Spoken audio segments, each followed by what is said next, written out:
Hello, hello, hello. I am so excited to be here today. For those of you who don't know me, my name is Miss Michelle. I am a woman's empowerment coach. And for the next several weeks, we are going to chat about procrastination as we come into this of 2021. And I think many of us are just like, oh my gosh, can here just be done? I think a lot of us have that kind of getting up every day and then now either what do? I don't get to spend the time with friends. And it may have led to more procrastination on your side, or for some of you, you may have been like, yeah, I'm up and at them.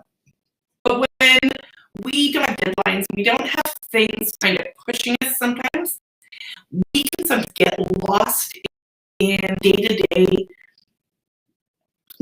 wondering what to do. And even though you know you've got stuff sitting to the side that needs to get done. And some of you may have been like, okay, I'm going to go take this training and do this, or I'm going to do these other activities that really, really inspire you, that maybe purpose about you and your own business up and running. And you're like, yeah, but I have time in the day. So if you are somebody who resonates and recognizes that you are procrastinating, today we are going to talk about the different types of procrastinators and kind of what procrastination means, and see if you resonate with any of these different types, these different people. We'll talk about what kind of leads to it. And if you keep watching over the week, we're going to go in ideas how to help reduce procrastination, how to get yourself back on track, and what it does to self-esteem when we choose not to stay in that full alignment of who we are. So let's start with procrastination. Let's start by defining procrastination. So procrastination comes from the Latin procrastinate, which means defer till the morning. So how many of you know what? I'm just not going to do this tonight before I go to bed. I'm going to defer it till tomorrow morning. And hello, Wendy, to this live stream. For those of you who also think the word procrastinate breaks down into the word pro, which means forward, and cartinus, which means belonging to tomorrow. So this whole term procrastinator comes from this definition about doing things, putting things off to another day and deferring it. Okay, so lots of us do that. Trust me, I will put my hand up and say that I procrastinate on things as well. There are certain things that I'm just like, oh, I don't want to do that, and other things that I will do instantaneously. So I mentioned earlier that I'm going to talk about the different types of procrastinators and a little bit about where they're from, what they are. So according to science and psychology, there are kind of two different areas of procrastination, two different spots where we're fairly consistent in it. And that is either passive procrastinators. So those are people who delay tasks because they're having trouble making decisions to act on them. And we'll talk a little bit what some of that is, because that could actually be related to mental cognitive struggling with. And then there's active procrastinators. And I think when I procrastinate, fit in that active procrastinator field. And these people are delay tasks purposely because they're working under pressure, allowing themselves to feel and motivated.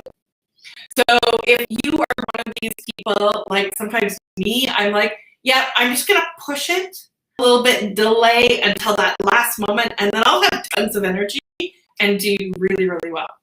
I will tell you, we, in our mind, convince ourselves ourselves, perform better under pressure. The problem is that research tells us that we don't perform better under pressure. So for those of you who are like me and will submit and put myself into a state of pressure to get it done, that unfortunately doesn't work. Sorry, I'm here to break the bad news to you. So let's work through what are some different types of procrastinators, what causes people to procrastinate, and let's talk about how they, where you get these behaviors from, what can lead. And sorry, parents and my parents and everybody else, guess what? I'm throwing you all under the bus with this one because it is your habits that your children pick up and that their children pick up that become messages. And it may not even just be parents, it could be messages from teachers, from school, from sports trainers, whoever it is, it's messaging that we get from people who are adults to us when we are children. And as we grow up, we create these beliefs, and sometimes these beliefs get in the back of our mind, we're not even aware of them. So what I want you to do is, as I work through these different types of procrastinators, I want you to think, does that resonate with me? Maybe you are one type of procrastinator in a situation and another type of procrastinator in another situation. So let's start with the first type of procrastinator. And what I'll say to you is this first type of procrastinator, these people are not lazy people. So procrastination isn't about being lazy. The first group of procrastinators is perfectionists. So are you a perfectionist? Do you have this mental desire that you need to do things really, really well? So perfectionists put tasks off because they have this fear, this internal worry that if they don't do it perfectly, there's no point in doing it at all. Or I see really, really high performers do this, is that they get started, they get about 80%, they know they've got stuff left to do. And instead of completing that last 20%, they're like, you know what? I'm just going to put it on the back burner. I'm going to go over here and try something different. And because of that, they limit themselves and go, okay, I haven't finished it yet. Therefore, I haven't failed and haven't prevented myself from not getting it perfectly done. And those type of procrastinators often have different projects partially done, or they don't start them at all. So what leads to having a perfectionist attitude? Many perfectionists could come from, maybe you've got the mental fear of OCD. So somehow you built up this OCD behavior and you need to have everything imperfect, and it stresses you out when things aren't fully aligned. Maybe messaging from your parents that indicate, and it could be even your parents being playful, such as, oh, you only got 92% on your exam, what happened to the other 8%? And you start to recognize that you're like, I'm just short. I'm missing the expectations that my parents or my teacher put on me. Sometimes in siblings, you can see this happen because one sibling will be performing really, really well in a specific area, and the parent, the teacher, whoever it is, will be like, why aren't you more like your sister or brother? They do really, really well. Why aren't you performing really, really? And that can lead to this fear and this doubt that sticks with us for a long, long period of time. And until you actually learn that fear, you will use that as one of your reasons to procrastinate. So the fear of not getting things perfect or being a perfectionist where you stress yourself out so much in doing it makes it really, really uncomfortable. that's the first one. If you are a procrastinator or a perfectionist, then put a comment in below and let me know. The next one is a dreamer. These people are not good at doing their tasks because they're doing all of the time. They don't pay attention to the details. They're sometimes so busy just getting it done and being creative that they aren't good at details. And sometimes people who are can fall into this group, as well as people who potentially have ADHD. And if you have ADHD, you would fit into this procrastinator type of dreamer, where you're not good at managing details and working through those details. So it's in your behavior or in your mental faculty that the orders that your brain does in that executive execution method that it does is not good and trained discipline for your time. And so you're all over the place. You're like seeing different things and finding different things and going, oh, creative ideas start to flow.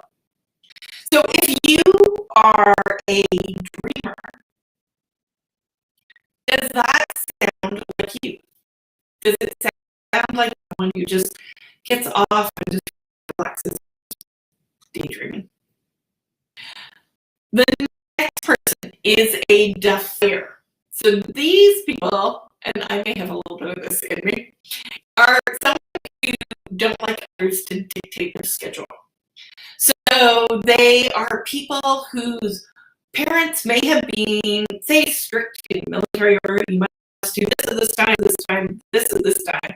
And as they've grown up, they're like, I am not doing anything that people tell me to do on a specific time. These could be people who don't pay their bills on time. These could be people who have deadlines to do for work, are always just a little bit late. These people are sometimes people who show up late to the party. You know what? Nobody manages my time. I am going to do things on my own schedule. And so we use that defiance, that need to say it is control, not their control, to determine when we do things. And unfortunately, there are certain rules that we have to abide by and others where you get that flexibility. So if you are somebody who doesn't like to follow others' rules, maybe you're a defier in your procrastination. The next are the worriers. So these people put off tasks because they fear change or feel uncomfortable when doing something that they are not familiar with. So say your boss is giving you a new task to do at work and you're like, oh, I am scared because I don't feel comfortable doing that. I don't want to do it. So I'm just going to delay doing it until that's the possible minute where I get forced to do it. Or maybe it will just get taken out of my hands and put into somebody else's. It is not abnormal when they've reached a certain level in their experience and we move them up the chain of leadership or into a position that's new, that these type of warrior fear starts to overcome.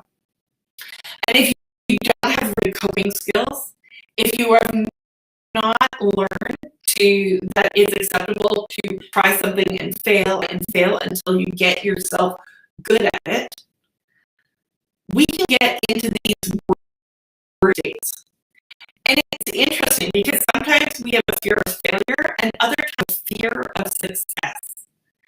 And that when we succeed in that, we may start to have people not like us. It's that fear of failure.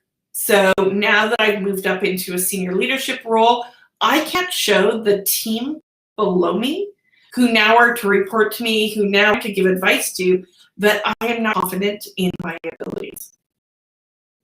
So you're a warrior. Maybe you're that person who's like, I'm not going to do it because I'm not good at something. Another example that people may find with teenagers is that they, just going to move that down, hopefully that doesn't show up, that when teenagers are to drive, right, for some of them, they're like, yep, I'm good to go, get me in the driver's seat, hand me the keys. With others, there's that trepidation about, what if I have a car accident? What if I think really car accidents are probably the big thing, but what is that trepidation that's stopping them from holding them back? Maybe you've got kids who are in high school, they're learning a new subject. It seems to be a little bit more difficult for them, and so they're worried about this whole change. Maybe it's the change in going from public school to high school. Maybe it's the change in going from high school to university or college that causes them resistance, and then they don't know how to do it. So they worry, and then they use other forms of ways to self-heal and to feel better to support in those processes. Next group are crisis makers. Yes, these are the people that I talked about at the start who like to push everything to the end. Let's get ourselves worked up. Let's get ourselves really motivated. Let's load our skills with additional things so that when we push it to the end, it's like a bit of an explosion. And we like working under pressure. Now, I'm somebody who do a lot of things, so I do like a bit of working under pressure, and I have a bit of that crisis maker in me. But I will tell you, it causes additional stress in your life. It causes additional anxiety in your life. And so if you can learn to earlier, get them done faster and sooner, then the crisis won't come up. But it is amazing how many people will be like, you know what, I have more stuff on my plate, so then I will get more stuff done. And as we move from the crisis maker into the overdoer. So these are people who take on too much and struggle with getting tasks either started or completed. So they got lots of little tiny all over the place, but nothing is either started or completed. Or it's that concept that sometimes as leaders or people in organizations will say, you know what, give it to a busy person because they will get it done. And lots of times, busy people will get things done until you actually take them over the edge and they are so overloaded and exhausted that now they actually break and they don't do anything. So think about that. Do you have overdoer syndrome? Moms, I'm going to call you all out.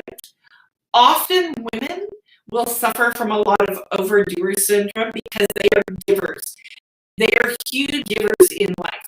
They give to their children. They give to their husbands. They give to their bosses at work. They give to society in volunteering, all kinds of things. They become super women. They try really hard, but then certain things start to fall down. And one of the areas that they procrastinate on actually is self-value and self-need, and making sure that they have time to fill their cup, to fill their energy so that they can go out and do all of the things. The last group that I want to talk about are kind of the shiny penny people. So these are people who kind of are more like a little bit like a PhD, but they're like, oh, I see something new over here, so I'm going to go over there. Oh, Instagram's calling me, so I'm going to go see what's happening on Instagram.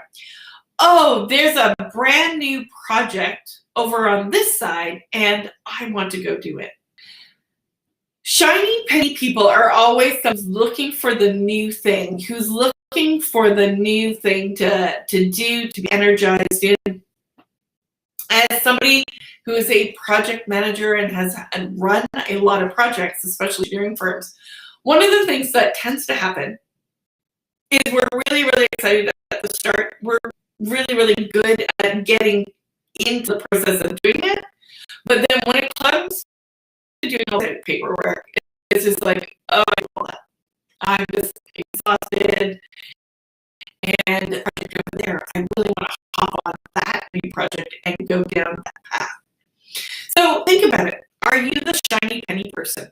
The one who needs that new thing that's shiny and exciting and builds that energy and momentum in you? So over the last 20 minutes, we've gone over different types of, so we've talked about perfectionists, talked about dreamers, we have talked about the archetypes of defiers, worriers, crisis overdoers, and number 7, the shiny pen people. So I'm curious, I'd love for you to post in the comments below, what is your procrastination style? What archetype do you sit with and resonate with when it comes to procrastinating? And here's the thing I want you to really recognize is you do not procrastinate on everything. We often start to call ourselves procrastinators, like we are labeling it across every different activity, every different thing that we do. But the reality is you are not procrastinators on everything. You are only procrastinators on a handful of things, habits often that we've done. Now, there are certain people who, because of mental health capacities, maybe you're suffering from depression, and that could be the reason that you are procrastinating. Maybe it is related as women to our hormonal cycles. We have a 28-day hormonal cycle, and no offense, we are not meant to be working like every day, and so that may be leading to procrastination. And you know, I'm going to actually do a webinar on procrastination and our women's hormone cycle. It could be because of other things going on in your life. Maybe you have ADHD. It could be because of levels of melatonin, you're not getting enough sleep, and your body's physically not in good shape. So if your body isn't good, if your sleep isn't good, if your mental health isn't good, guess what? Procrastination is something that will happen to you. And if that is the case, then you need to work with your health practitioner to really, really figure out what it is from your mental and physical state. And maybe you're procrastinating on is getting that help, getting someone to work with you. Now, procrastination, we talk you overcome procrastination, and you'll see a lot of things like feel the fear and do it anyway. So I'm going to call bullshit. And seeing this is my station, I'm gonna use bullshit as the language. But here's the deal. If you're going to feel that fear, it may create additional resistance. And if your self-esteem is really low, it will not help you. And so what I want to do is actually find someone to work with. Now, you may have somebody at work, and it may be easier because it may be your boss, and you say to your boss, I need some time to work together to make this happen. But if your boss is really getting frustrated with you performing, you're not getting things done, you're not accomplishing the work that you need to do, but you seem to have a bit of procrastination going on, then I'm going to encourage you to reach out, send me a message. I am launching an 8-week Kick Procrastination to the Curb program where I will actually coach you through. Really, really cool about this program is different from most group coaching programs is that I will work with you in a hypnotic process called Rapid Transformational Therapy, which was created by Mira Sapir, and that I am fully certified in. And what I do is I help my clients overcome procrastination by helping figure out what are those triggers? What are those things that are causing you? And what are those beliefs and those things that are running through you that cause you to say, I'm a perfectionist, or I am a defier, or I am a warrior? The only way you can get these perfection types is by actually working with someone who can help you overcome these mental rules that are in your brain. And these mental rules run on repeat, and you don't even realize that they're happening. So if you are looking for some assistance, then using RTT and using this 8-week coaching program on procrastination, I can help you break through those rules, break out of one of these procrastinator archetypes, and help you become a non-procrastinator. And think about it. How better would your life be if you were not procrastinating? So would it reduce your stress level? In some cases, it may cause your income to increase. One of my clients is now starting to see her pay on her personal business come in because she's not procrastinating, and we were able to get her through one of her goals in relation to learning some of the business tools she needed to learn. Maybe you just need someone to help you retrain in the behaviors that you need to do so that you can plan and get done in less time. And the little cool thing about doing more in less time is that you start to feel really good, and you realize that you have so much more time to give to doing all of the things that you would have procrastinated on, all the things that make you feel good. So maybe it's watching Netflix and binge watching Netflix. But wouldn't it feel great if you were done the work that you needed to do, that the thing that you were procrastinating on is completely done, is out of your day, and you could actually just binge watch Netflix for several hours, or go hang out with your kid, do something fun, or go be with your spouse or your girlfriends or your guy friends, whoever it is. If you actually had under control, you would actually flourish. You would enjoy life better, and it will boost your self-worth. It will be the feeling of being enough, because as you guess what? It starts to unwind the things that are bothering you. But when you start to do the things that make you feel good and get the procrastination away and learn the habits and the behaviors and overcome both mental health triggers that may be causing it or physical triggers that may be causing it, then you will start to feel amazing. So I'm really excited. Thank you, Rick, for joining us. And please post notes below. And if you want to know more about the new program that is launching, we're going to start it in January, so that all of those of you who are like, okay, I want to make 2021 a better place, and I'm excited for you, come send me a little message below. I'll get on the phone with you and we'll actually talk through what's going on.